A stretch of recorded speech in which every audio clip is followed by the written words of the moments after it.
This is where Rome began. Well, somewhere around here. A small settlement on the banks of the Tiber River. Nobody knows exactly when it began, but legend says that in 753 BC, twin brothers Romulus and Remus were abandoned near the river. They were suckled by a she-wolf and raised by a shepherd. And when they grew up, they did something crazy. They founded the city of Rome and named it after their rescuer, Romulus. It doesn't matter if the legend is true because it shows what Rome would become. Ambitious, audacious, and inescapable. From its earliest days, Rome stood out. Unlike other settlements in Italy, Rome wasn't just a cultural hub or a trading post. It was a fighter. Small tribes of Latins originally inhabited the area. But as Rome grew, it fought for land, absorbing the Etruscans, the Greeks, and the many other groups that tried to take over. Turn enemies into allies. That was Rome's style. This attitude helped Rome go from a small settlement to the most powerful state in central Italy. Then came the next step, absorbing the whole Italian peninsula. It took centuries, but Rome beat the Etruscans, the Samnites, the Lucanians, even Hannibal's war elephants in the Second Punic War. By the mid-3rd century BCE, all of Italy was part of Rome. So now Rome could focus on bigger things.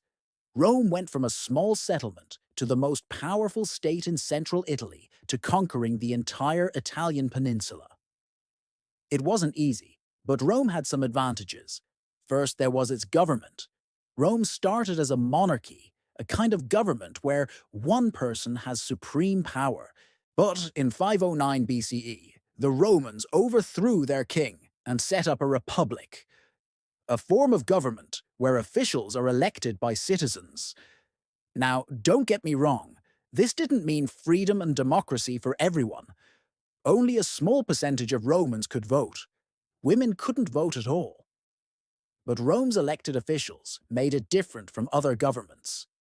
Officials weren't born into power. They worked their way up. Senators gained experience by serving on committees and then moved on to higher offices. This meant the best candidates got jobs not because of who their father was, but because of what they could do. This system gave Rome an edge.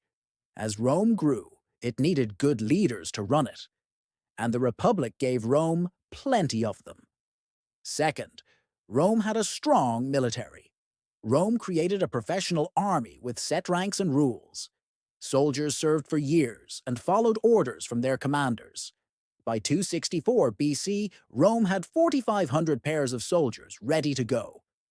And Rome used them. The Republic expanded from Italy into the Mediterranean. It fought 3 wars against Carthage, the dominant force in the Western Mediterranean. In the First Punic War, Rome defeated Carthage and took control of the island of Sicily.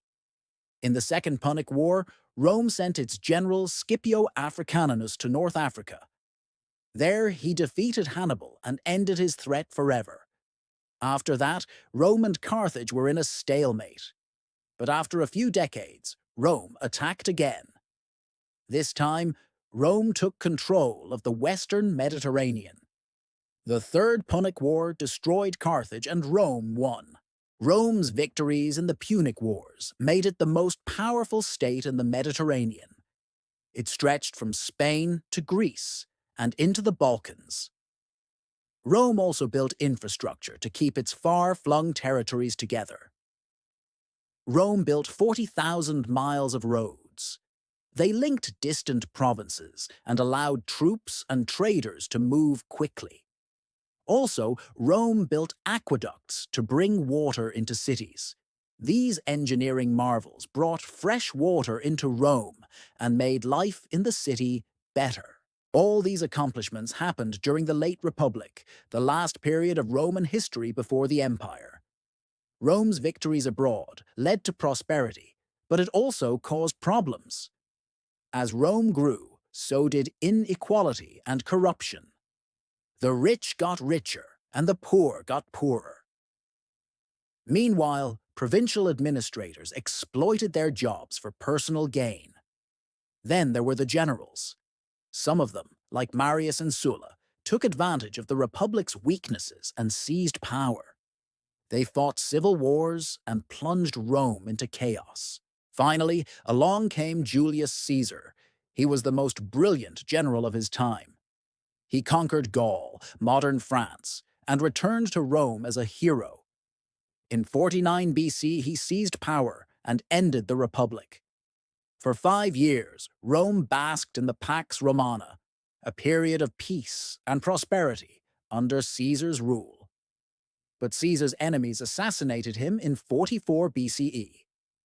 But Caesar's death only ended the Republic. Out of the chaos came Augustus. He was Caesar's grandnephew and the first emperor of Rome. Augustus ushered in a new era for Rome, the golden age of the empire. The empire grew to cover 2.5 million square miles.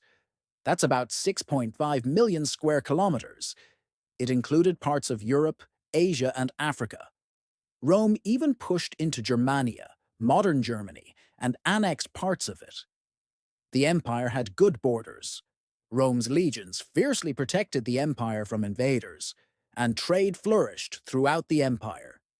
Merchants sold their goods in bustling cities and provinces prospered. Rome's populations boomed.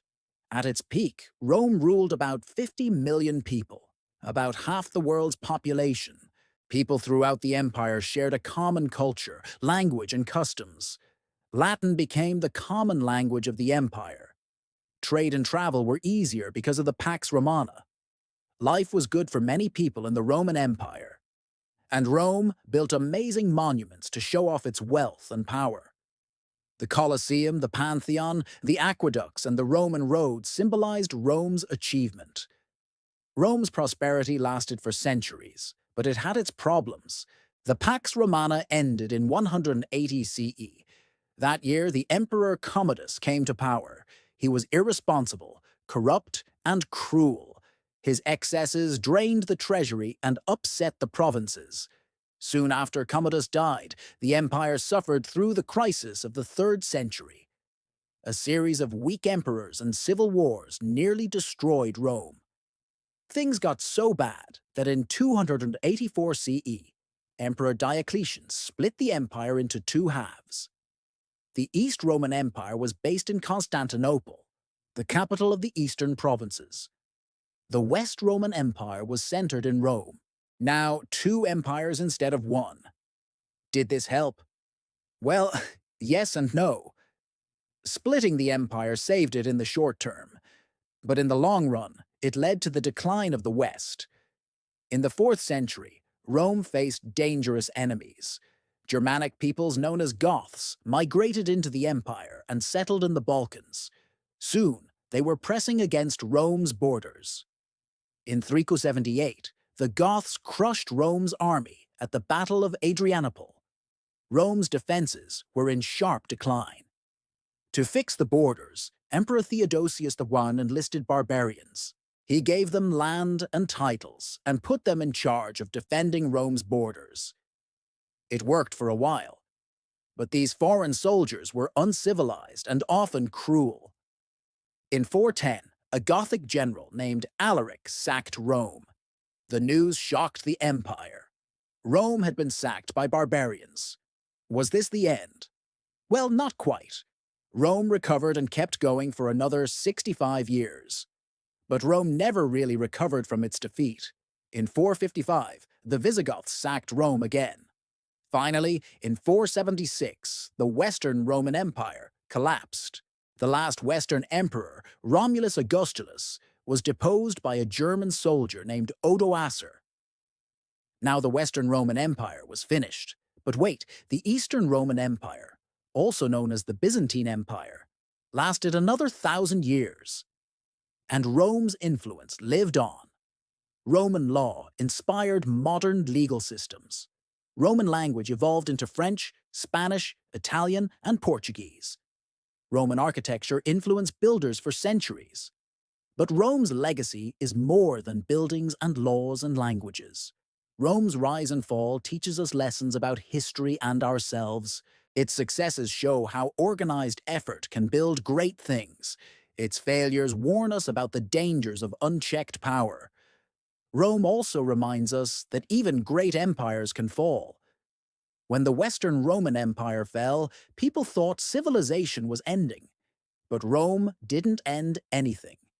New kingdoms and empires rose after Rome's fall. Ideas from Rome lived on in the Middle Ages, and today, the Renaissance and the Enlightenment both build on Roman achievements. So remember Rome's story the next time someone tells you the good old days were better. The truth is, every age has its ups and downs. No matter what happens, life goes on. Rome might be gone, but Rome's story lives on. Thanks for watching. Subscribe for more videos.